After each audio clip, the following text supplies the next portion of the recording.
All right, President Kennedy was actually a pretty popular president in his day. We're going to talk about his assassination today. He got killed by this guy right here. His name is Lee Harvey Oswald.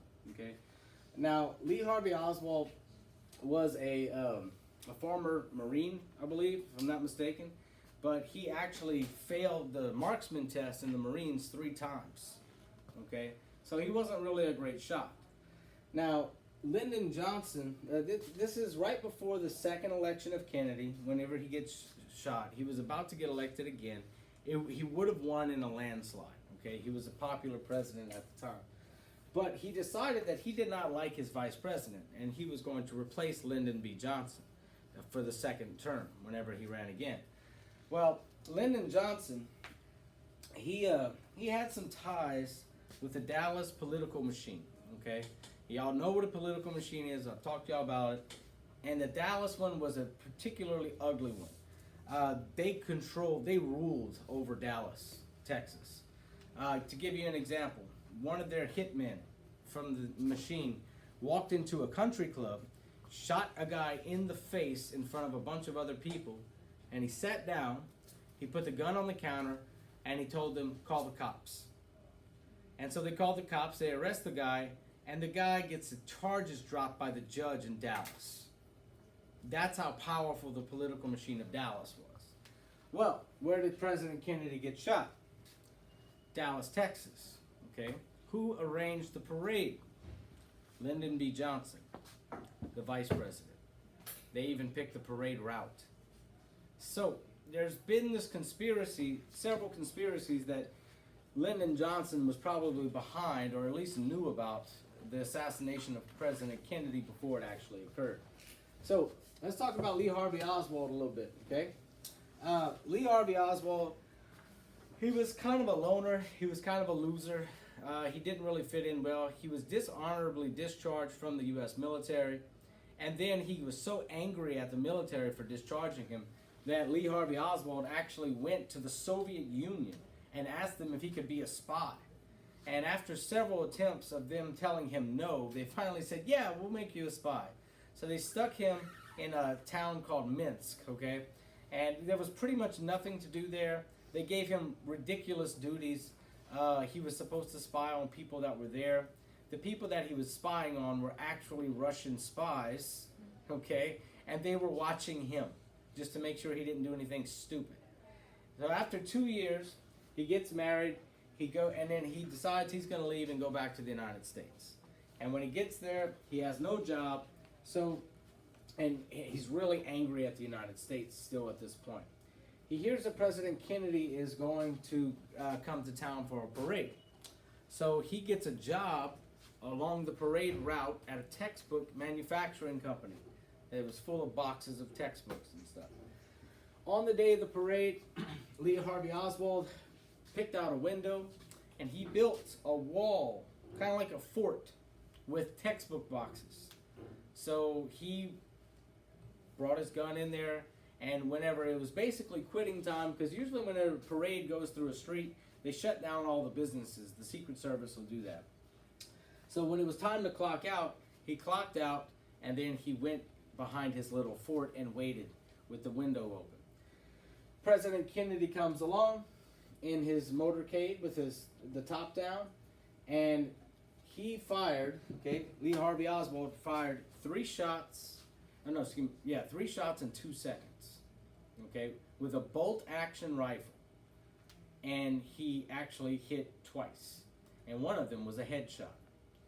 This is the man that failed his marksman test in the Marine Corps 3 times. And I don't know if you've ever shot a gun before, but shooting a bolt-action rifle is not the fastest thing ever, okay? You literally have to pull the trigger, cycle the action, reacquire your target, pull the trigger, cycle the action, reacquire your target, and then pull the trigger again. Can somebody do it? Is it possible? Yes. But at a moving target with a rifle, it's really not likely at all.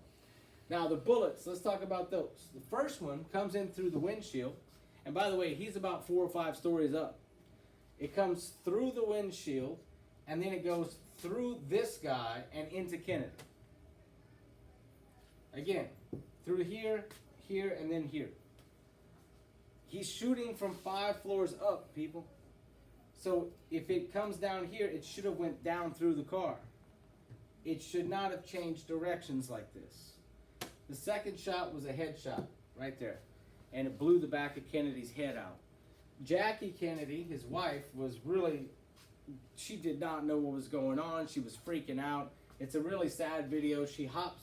Kennedy is laying with his head on the back of the car right here with his brains blown out. Jackie Kennedy tries to gather up the pieces and put his head back together while they're still taking fire. And the Secret Service just grabbed Jackie Kennedy and pulled her out of the car. And that's the end of it.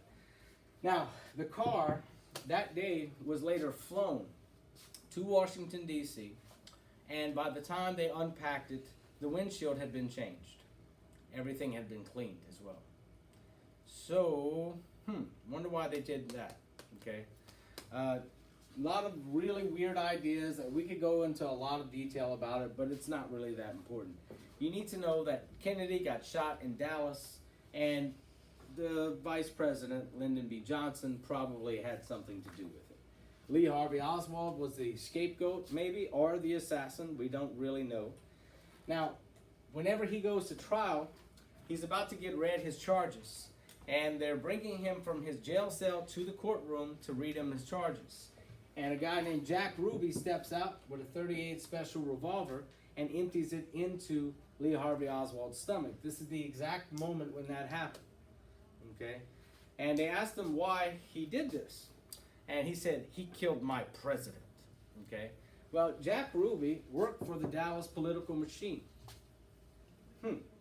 Same people that supposedly might have had something to do with the assassination. Okay? So, first rule of killing somebody and being an assassin is you kill the assassin so they can't talk. And that looks like what happened here. By the way, Jack Ruby, he was already terminally ill with some kind of cancer, and he basically just threw his life away to be able to kill the assassin of the president. So, let's see. Lyndon Johnson is sworn in on Air Force One with Jackie Kennedy right beside him, actually. That's Jackie in the same outfit that she was wearing whenever President JFK got shot. So the election of 1964, Lyndon Johnson was a master politician. This guy knew exactly how to work an audience. He knew how to work Congress and the people. And what he did is he took on Kennedy's platform. And he says, we got to do it for Kennedy, man. You know, we got to elect me because Kennedy would have wanted that. I was his vice president. We got to pass these laws because Kennedy wanted it. So if you vote against him, now you're the jerk that's voting against the dead president. And so he worked people like that, and he pretty much got whatever he wanted by invoking the name of Kennedy.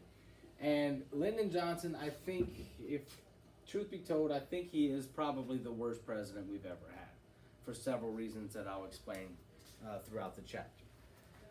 So, the election of 64, Johnson characterizes Republican opponent Barry Goldwater as a violent war hawk while pledging peace. Okay? He had absolutely no intention of actually carrying out this peace. He wanted to get involved in Vietnam, and we'll talk about that in the next video.